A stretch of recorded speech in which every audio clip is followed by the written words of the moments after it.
The chance to shape your future is here. Learn and connect with exciting new opportunities.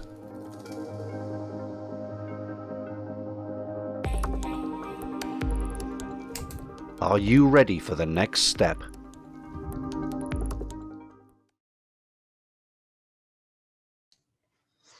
Good morning, everyone. I am Matthew Smith, Commercial Manager for CMET, which is the Centre of Excellence in Mobile and Emerging Technology, based at the University of South Wales. And on behalf of CMET and all of the founding partners, Technology Connected, KTN, Innovate UK, I would like to thank you for joining us on the third and final day of the Emerging Tech Fest 2021. I would also like to thank this year's partners, Thales UK, the MADE project from the University of Wales Trinity St David, the Welsh Government's International Trade Team, and the Centre for Photonics Expertise. We will be taking a Q&A at the end of the session, so please use the chat function to ask questions throughout. We will collect those questions and we'll respond to as many as possible. So this is the third year of the Emerging Tech Fest, and wow, what an event it has been. The last 2 days have been exceptional. We've had a whole host of top quality speakers and panelists, experts in their field, experts in business. It's been an outstanding conference and it's made in Wales. And isn't that a wonderful thought? This small nation is leading the way in so many areas. It has been for a while, and events like this give us an opportunity to tell the rest of the world that there are great things happening here in Wales. Wales is open for business, open for investment, open for innovation, open for ideas. And at CMET, as with all of the founding partners, we are proud to have played a part in that journey over the years. Now, the pandemic has shown how important technology is, and it is more tightly woven into the fabric of our lives than it was even as recent as this time last year. Technology has rescued education, it's saved some businesses, it's provided opportunities for others, and played its part in fighting COVID. And during the darkest times of the pandemic, it's provided us with entertainment as an ensured that even in a global lockdown, we remain connected and are never truly alone. If this is what technology and emerging technology can do for us in 2021, imagine what it can do for us in 2031 or 2041. Now, you're in for a treat. Our next speaker has her finger on the pulse of what the future holds for tech and humanity. A lot of the talks we've seen this week are focused on the now, but it's Simone Bucala's job as head of Horizon Scanning at Innovate UK to look at 10, 20, 30 years into the future and try to help businesses prepare for what is coming. So without further ado, I'll welcome Simone, who will share her thoughts on how technology trends will impact society today, tomorrow, and in 2030. Thank you, Simone. Thank you very much, Matthew, for such a kind and welcoming introduction. Good morning, everyone. I'm Simone Bucala, the Head of Horizon Scanning at Innovate UK, and I'm actually just very quickly going to start sharing my screen so you can get some lovely PowerPoint happening. Hopefully, there we go. And I'm also going to start a timer because I do have a habit of going down tangents and then losing track of time. So hopefully everyone can see that slide now. So I am incredibly honoured to have been asked to be a speaker at Wales Emerging Technology Fest today. It's an absolute illustrious group of speakers and delegates that we've had over the last couple of days, and I'm sure everyone has hopefully learnt as much as I have. I mean, hearing from CEOs of startups, hearing from amazing technology experts in so many different sectors and fields, having some great discussions about EDI, inclusivity and diversity. It's been really fantastic. I know I've learned an awful lot, have a lot to take away and think about, and I hope everyone else has too. From my side of things, I've been asked to speak about emerging technology and the impact on society. Such a wonderful broad topic. It's always tricky to know where to start. I have to say, I wrote and threw out this presentation several times before settling on my current approach. Hopefully you'll learn something new. Basically, my aim here is to talk about some trends, some technology trends, some green shoots that we're seeing that will take us out in technology trends out to 2030, but looking also at where those trends are now, what's happening today, what's happening tomorrow, where will they take us? It's rather than sort of picking the future and trying to pick winners, it's more about talking about the trends and the green shoots and hypothesizing where things may go. I've also avoided some of the big standard technologies that often get spoken about because there's so many more better prepared and educated experts who have been at this conference who you can hear from. So I'll come to a bit more about myself in a second, but basically I am not a technical expert. My role is in this is around identifying and analyzing new technologies. So my team that I will speak about a bit more go out and find the green shoots of new technologies, bring them back, have a look and do some analysis on how we think they might grow in society, rather than being sort of a direct expert in the field. I am very privileged at where I work that we have instead access to the leading experts in most of these technologies and most of these fields. So whenever I do get a technical question about anything, I can pick up the phone, or back in the old days, go speak to someone and find out really where we are at the cutting edge. So on that note, I will do a quick disclaimer that everything here is really my own views on technology and trends and may or may not reflect the views of UKRI and Innovate UK. It's also worth flagging up that at present my team does not directly fund any programs, so please don't take away this presentation as a list of things that UKRI or Innovate UK are looking to directly invest in. This is really just to get you thinking about the direction of technologies and where opportunities might lie for your business in the future. So that's my quick disclaimer, because it's always good to have one of those. So as you may have seen a few times this week with speakers from UKRI and Innovate UK, I work within UK Research and Innovation. That is where I get access to all those wonderful experts that I just mentioned. And within that, I sit in Innovate UK, the UK's Innovation Council. And so whilst the research councils that we work with cover a range of disciplines, they're really focused on academic researchers, where Innovate UK has a unique and crucial role in the innovation ecosystem, looking after business-led innovation. And of course, we support all conceivable sectors. So hence my team covers all sectors, all technologies, all areas that you can think of. So we're very, very generalist in our views, but we go back to the experts in Innovate UK and UKRI to get their expertise. Please do, for example, take a look at our website to learn more and get in touch with colleagues such as John Wood, our Wales manager who presented earlier in the week, to find out more. So a very little bit about my team and I. So I moved from Perth, Australia to the UK 7 years ago, and I live in a small village outside of Aberdeen in Scotland, hence a slightly strange accent. Innovate UK embraced field and home working back before COVID made it cool. So I've been able to live and work up here and work for Innovate for the past 3 years. Just as a quick warning, one of the reasons I'm wearing the headset, there's a lovely new road being created in the village behind me. So my apologies if the rock crushing that's currently reverberating through the entire village is carrying through here. And like many of you out there, we have the joys of homeschooling going on at the moment. So please do ignore any tortured screaming that you may hear coming from the 5-year-old or his dad downstairs. In terms of background, as I mentioned, I'm most definitely not an expert in technology. I'm an interested amateur, and my expertise is in the identification of it. So bringing together the idea, finding those green shoots, understanding what impact they might have. And to do that, I have degrees in economics. I have a degree in politics and international relations. And then, because apparently I'm a little bit strange, I spent the first 8 years of my career doing an engineering degree part-time as well. So I have some of the technical expertise. And whilst I would probably be the most rubbish engineer you've ever met, the wonderful broad background that comes with particularly a mechanical engineering degree has set me up really well with this job, with a bit of understanding of computer engineering, some software engineering, materials, mechanics, manufacturing. All these things come together really well with the understanding of economics, political trends, demographic trends, social sciences, to be able to analyze and see where technologies are going forward.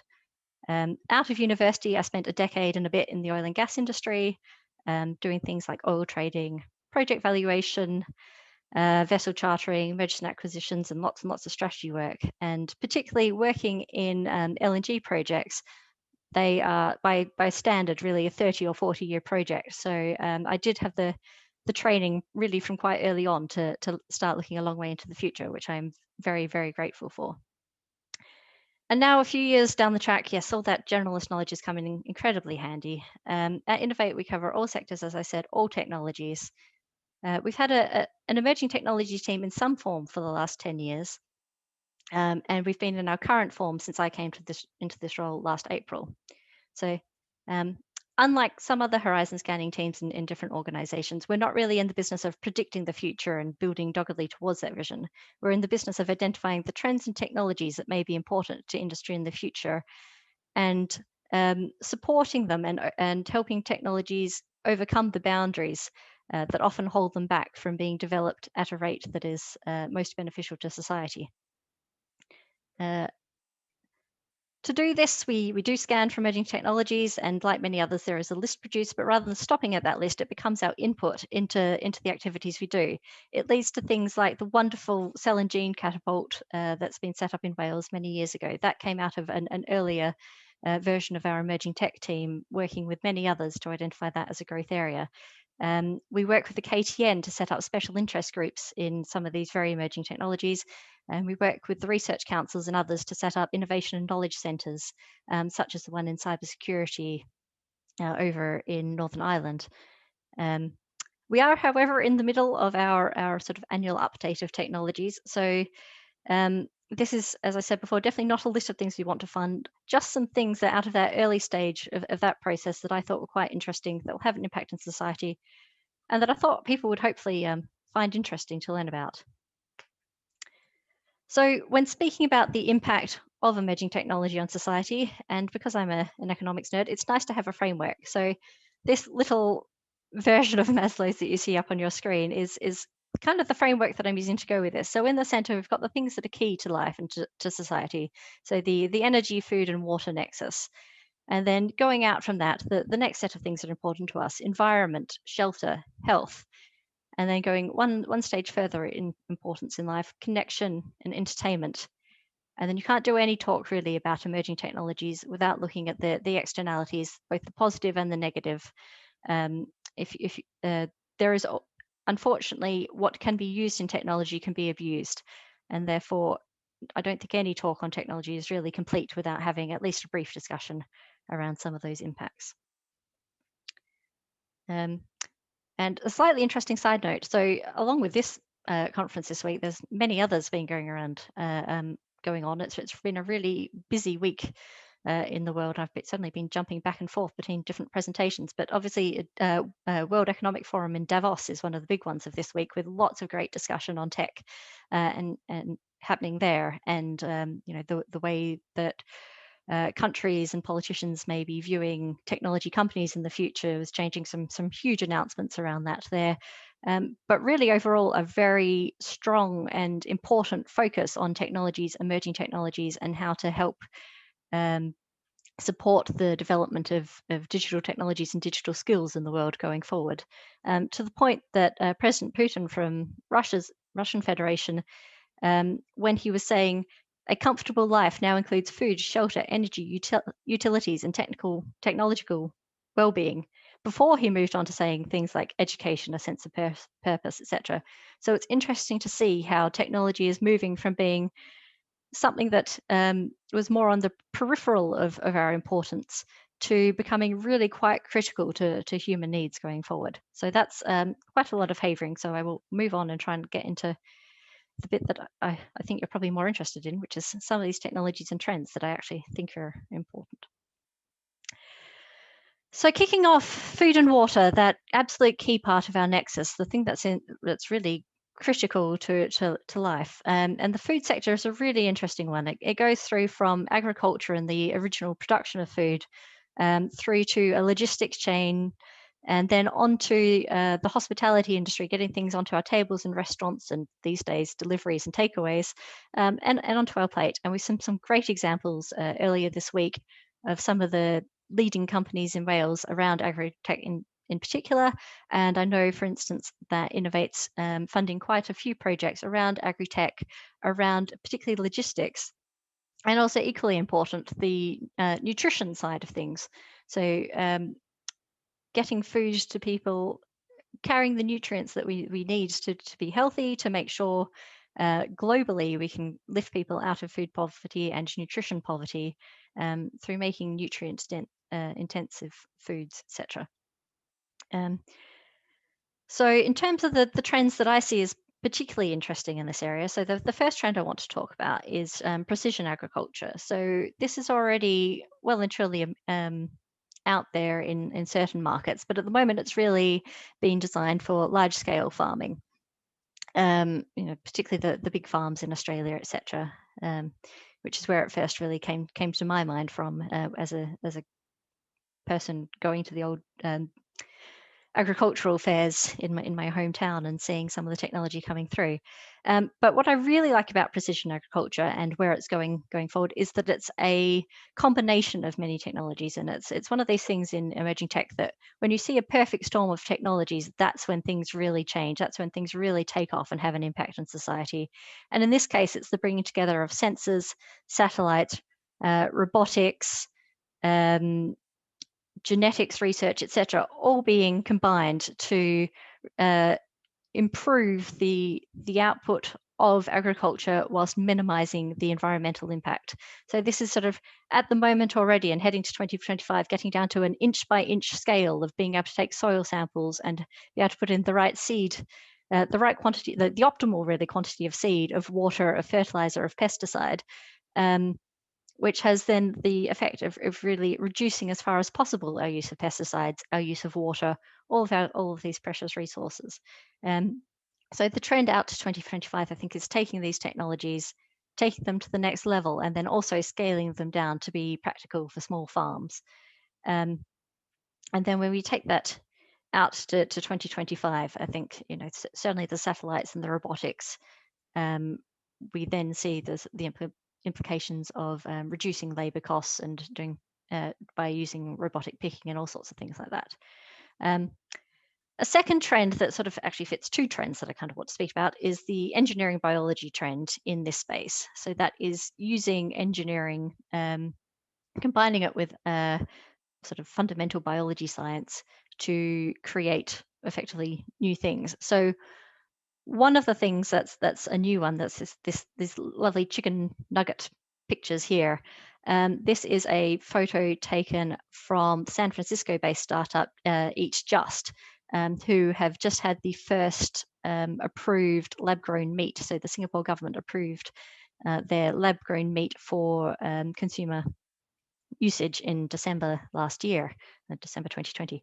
And that is, these alternative proteins are a very important future source of food for us as climate change, etc., start to, and growing populations and these broader megatrends start impacting on our food production. It's also a good one for sort of lifestyle as well and personal choices, because the next challenge for this company is they're taking this lab-grown meat and turning it into effectively vegan meat with no animal product included whatsoever, but still effectively being, for all intents and purposes, chicken. Similar to that, I did see an interesting startup come out of the Consumer Electronics Show last week or the week before, I think it was, around biomilk. And this is a company that's cultivating mammary epithelial cells that are collected during pregnancy to produce synthetic individualized breast milk. So this is quite a revolution in my opinion. So you've got impacts on infant health, on the ability for women to return to work. You've got potential mental health benefits for mothers who are unable to breastfeed naturally, to literally have their own breast milk being fed to their baby, but using engineering biology processes to cultivate it and feed it. So the nutrition implications of that, as well as the ongoing flow-through societal implications, are really quite interesting. And that's a really sort of just emerging thing that I think could be huge, particularly for the the formula, baby formula industry, which is a growing one internationally. And then going out to 2030, I think that engineering biology trend continues into things like plant genomics for climate resilience. So as our climate changes, ideally our first approach is to stop it. But beyond that, there is the response of adaptation and mitigation. And so using CRISPR techniques and combining them with precision agriculture and all sorts of things like that means we can continue to, we've done some in the past, but continue to and more mainstream breed plant genomics basically for climate resilience to be maintaining our food sources as things go on. And I did throw in one more of my trends that's really out in 2030 a bit more, which is around water as a resource. So less of an issue historically in Wales and the UK, but definitely a growing issue and concern globally is the scarcity of water and scarcity of clean water. And there's some really interesting work being done around nutrient extraction from water, which brings together both sort of the cleaning of water so it can be reused, but also taking those nutrients out of wastewater and finding ways to use it in things like foods development, and also some of the micro minerals and things and the rare earths that are also coming into our wastewater supply through various mechanisms being extracted and used rather than having to be remined, etc. So very interesting things happening in that area. Moving on to energy and environment, obviously a key one to all of us. Really now interlinked as we deal with the climate crisis. I think COP26 is a huge opportunity for the whole of the UK to show off our green technology to the world. And there's a lot out there that we could be very proud of. In terms of the trends, obviously a sustained move to renewables is probably the biggest one that we're seeing at the moment. And then flowing into 25, that then becomes things around next generation renewables. So that's things like the growth of offshore floating wind. At the moment, only something like 4 of our installations are truly offshore floating, but we do have the right conditions in our offshore seas to really be a world leader in offshore floating wind. Similarly, carbon capture, usage and storage. We have projects around, particularly from my oil and gas background, things around re-injection of gas, of trapping it in used oil deposits to trap it so it's not going to emerge anymore.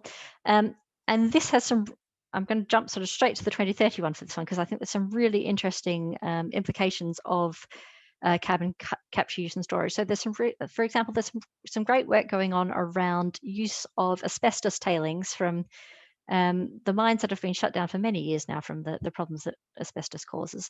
But that's now been found that many of those tailings can actually be used as a CO2 negative technology, as in it can actually absorb CO2 from the air. And that is sort of the next level of carbon capture and storage, is really these CO2 negative technologies of absorbing it out of the air, removing it and permanently trapping it.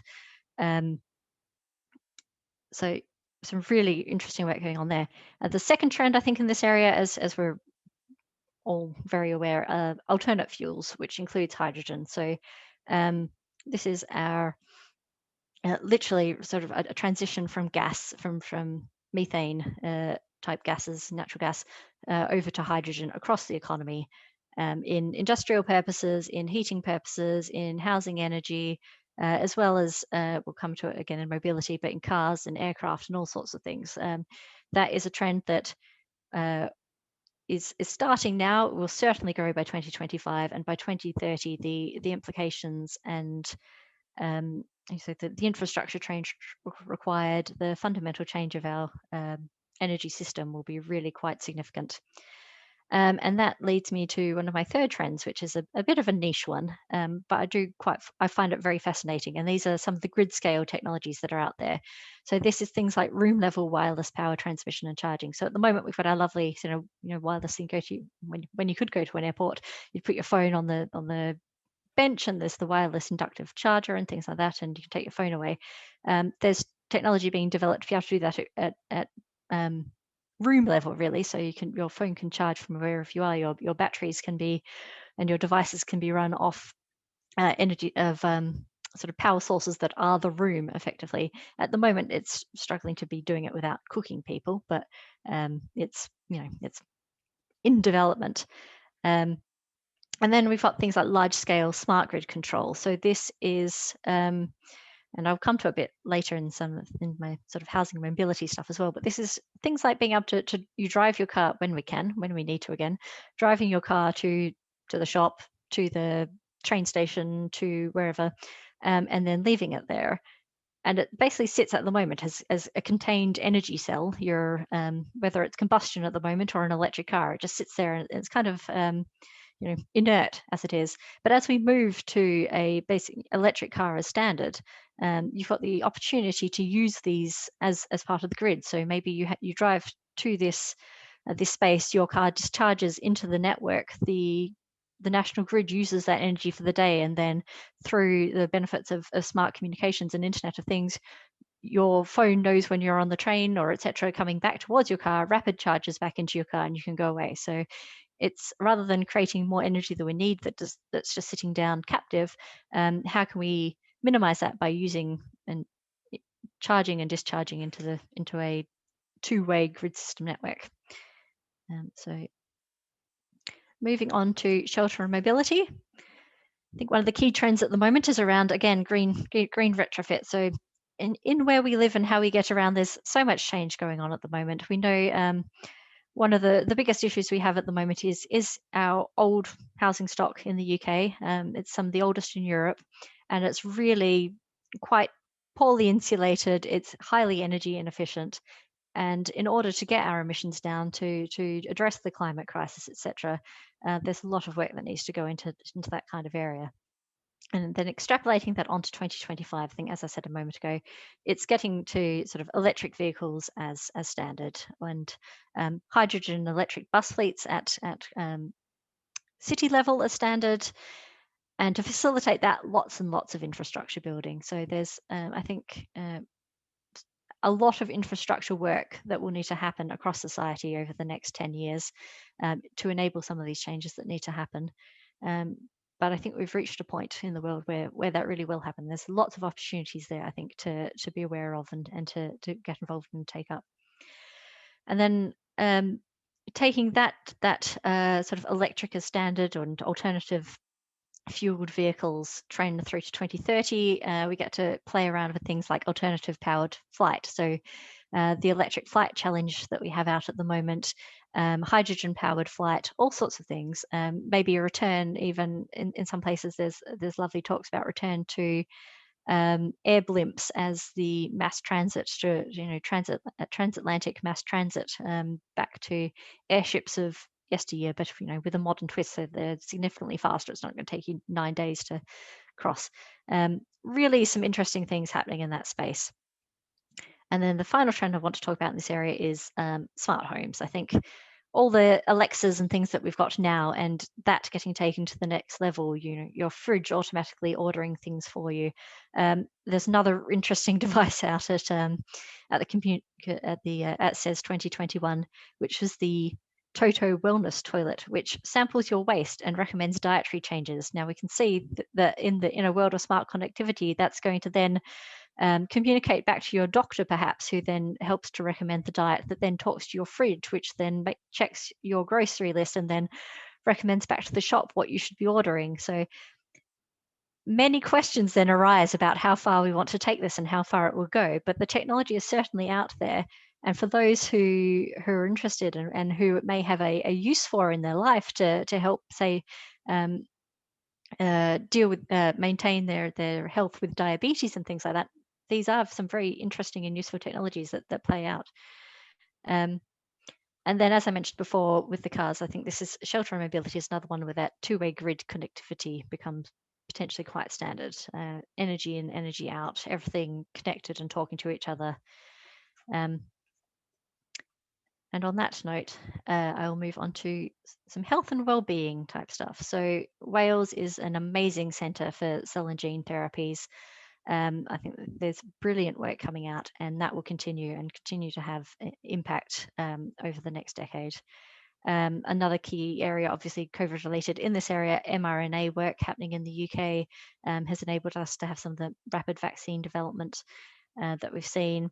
And another, I know I said I wasn't really going to talk about COVID, but I think you can't really go through a conference at the moment without speaking in the health area about this. It's also brought in the trend for telemedicine and remote surgery. So we're doing more and more over the phone. Obviously, in that also then enables us to look at properly remote surgery, so into other countries. It means that specialists in one country no longer need to fly to another country necessarily to do a certain surgery if the robotics is there already in place. But in terms of longer term trends, I think individualized medicine and patient-centric medicine is a key one at the moment. So this is as we turn from seeing patients as sort of a disease that is standardized across many people, it's looking at the individual person and how their individual healthcare can be treated. And then 2030-ish onwards, that then turns into true personalized medicine. So this is personalized pharmaceuticals, using some of that cell and gene tech, using AI tech to be able to analyze what is best for individuals and how it plays out. Many other healthcare technology inputs, but all around getting treatments, pharmaceuticals, etc., that are specifically designed for an individual person's sort of genetic makeup and how their body works. And then also on the health and well-being side, and this is a trend that I think crosses both, is around human augmentation. So we've got exosuits both for addressing disabilities or stroke, for recovering stroke patients, but also for sport and fun and enjoyability. Imagine being able to put on, like when you're a kid and you sort of had those jumping moon boots that some people had to be able to jump around, but at the next level to allow you to run faster or jump in a different way and do things. And then we also have things like brain controlled prosthetics that are coming through already. So rather than having old fashioned prosthetics where the arm is attached and it's a mechanical separated mechanism that does the work, it's being able to link it through to neurons, brain impulses to actually be able to move and control your prosthetics. And then when we take that on to 2030 and beyond, we then start to talk about integrated brain machine interfaces. So literally Elon Musk's, for lack of chip in your brain to control various things, whether that is prosthetics and those sorts of devices, or whether it is a chip in your brain to control hormone production, or to and then I'll also touch on it in the communication space, because maybe it then becomes our communications device and all sorts of things like that. And then I think somewhat related to these areas, we start then to have other trends that I just wanted to throw out there in this area. Things like lab-grown organs are a really interesting one. Out to 2030, talking about artificial cells and artificial life is getting really interesting. We're seeing things like xenobots and nanobots starting to be tested already, which are effectively cellular robots going into your body to start fixing things. So things that really are pretty much science fiction coming into science fact.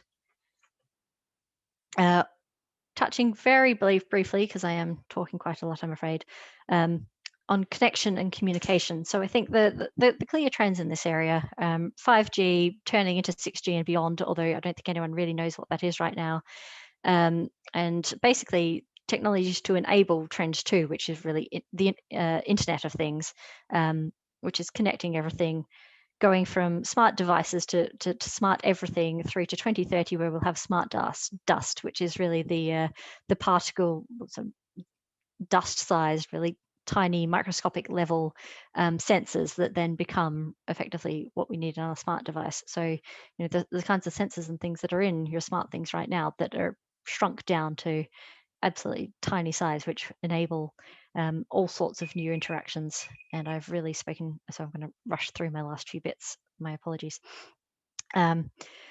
And then in that, we've got the AR and VR thing. So at the moment, we've got some AR and VR for niche applications. So training is obviously a key one at the moment. It's, again, going back to my oil and gas background, using it to train for dangerous situations where you can practice drilling into a pipe before you actually have to go out offshore and drill into the pipe, so that you know the procedure, make sure you turn it off. If it explodes in your face in VR, then at least it's in VR and it's not exploding when you've tried it for the first time out on a rig.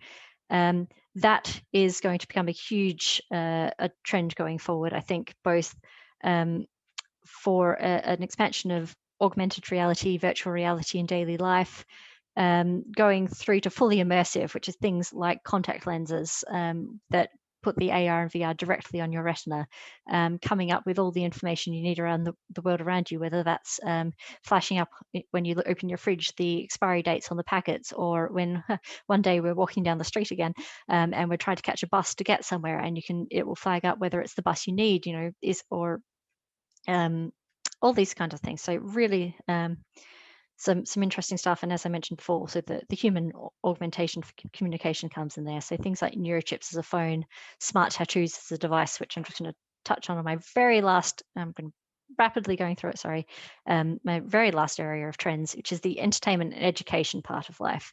So there's a trend here taking on that smart robotics, which comes into this digital image piece about ourselves. So already we're starting to see people do bespoke digital fashion. So particularly during lockdown, as your online avatar becomes your outward representative of the world, there is a thriving industry on designing fashions, online avatar fashions for your own image that are licensed just to you.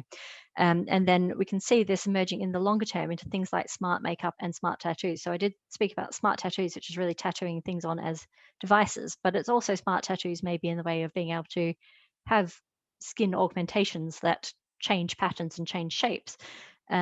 Smart makeup, where you apply your makeup and it has, transformative properties within itself to change colors or textures or all sorts of things.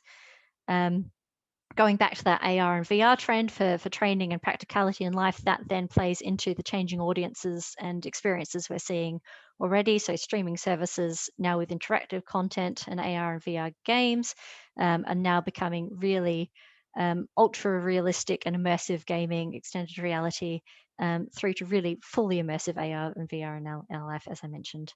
And then a final one in this area, COVID has prompted a lot of bespoke education solutions, which is really something that I can see playing through with our robotics in daily life trends that we're seeing. So robotic personal assistants, which, one of these things we've been talking about since the 1960s, we're starting to see through as sort of teaching aids and childcare aids.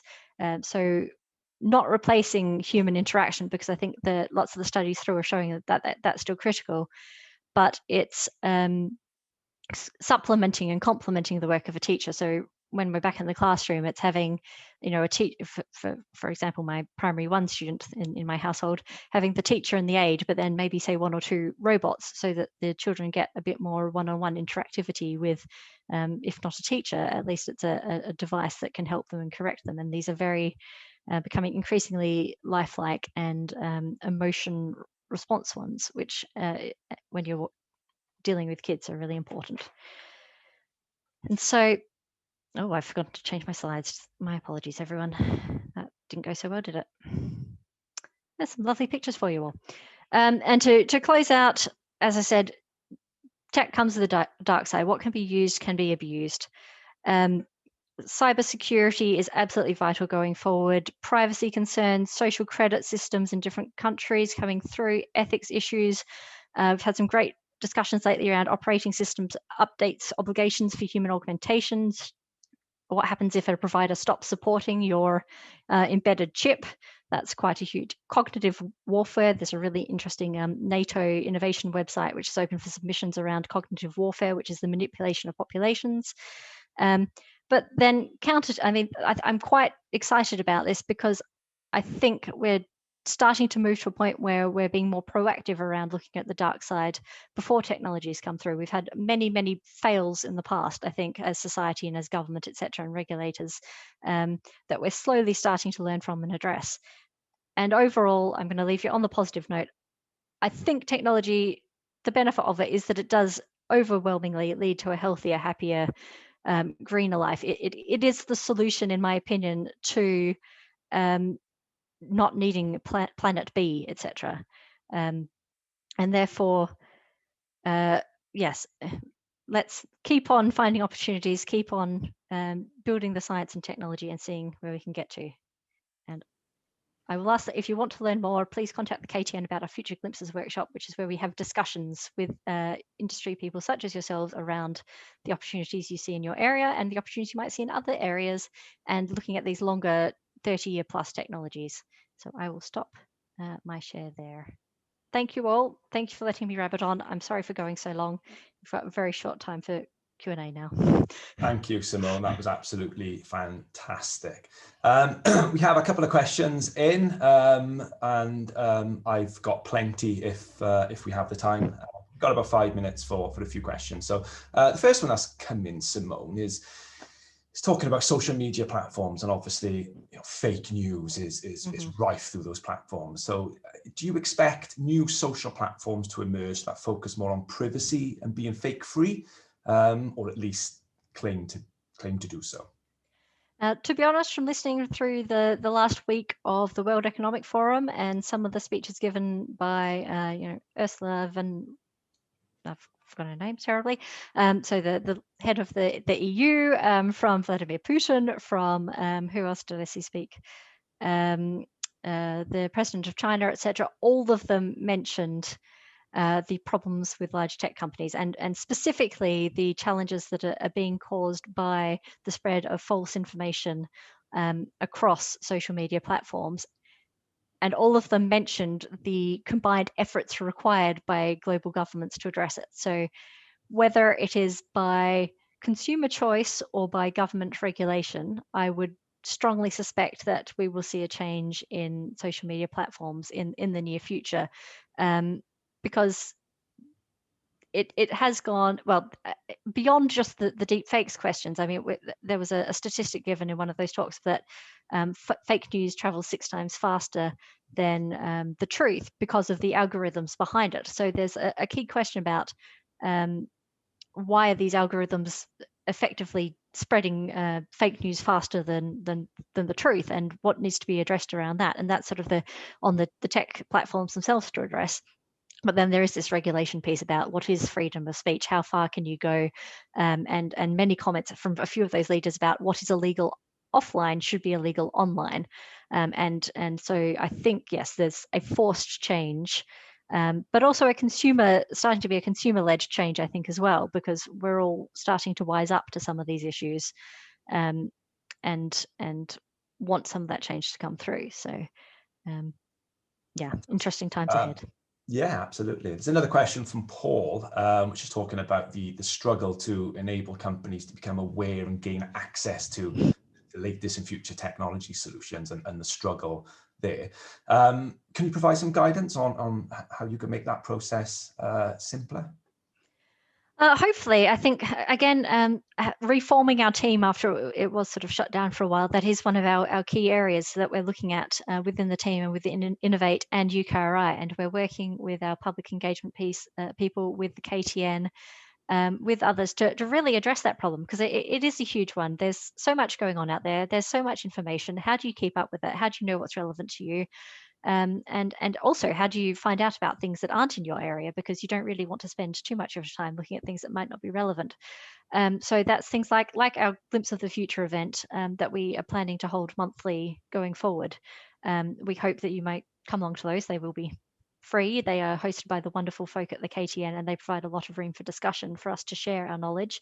I also recommend checking out the Government Office for Science website over the next, say, 3 or 4 months, because they've just taken their emerging technology analysis team from 2 people to 15, and one of their key focus areas is getting out information around emerging technologies, and what that means for science, and some of the metrics around it that might be of importance to you. And we've fed directly into that, because they're normally policy focused, but we've tried to encourage them to put in some of the more industry and business useful metrics and statistics as well. So Government Office for Science, come talk to ourselves. And also, this might be a dangerous thing to say, but please do get in touch with me and LinkedIn as well. I mean, part of what I want to know is, what can I do to help in this area? I mean, it's a key focus for us, and part of the issue is just understanding what you need, and then we will do what we can to help. Fantastic. Thank you, Simone. I'm afraid that's all the time we have today. As Simone said, if you have any other questions, feel free to get in touch with her via the usual channels. So thank you for listening, and thanks for your questions. This is just the beginning of the final day. We have more great sessions covering topics such as AI, healthcare, decarbonisation. We have a whole strand on investment, and a special guest from MIT over the lunchtime seminar, and many, many more. So please check out the agenda at emergingtechfest.com, and have a great day.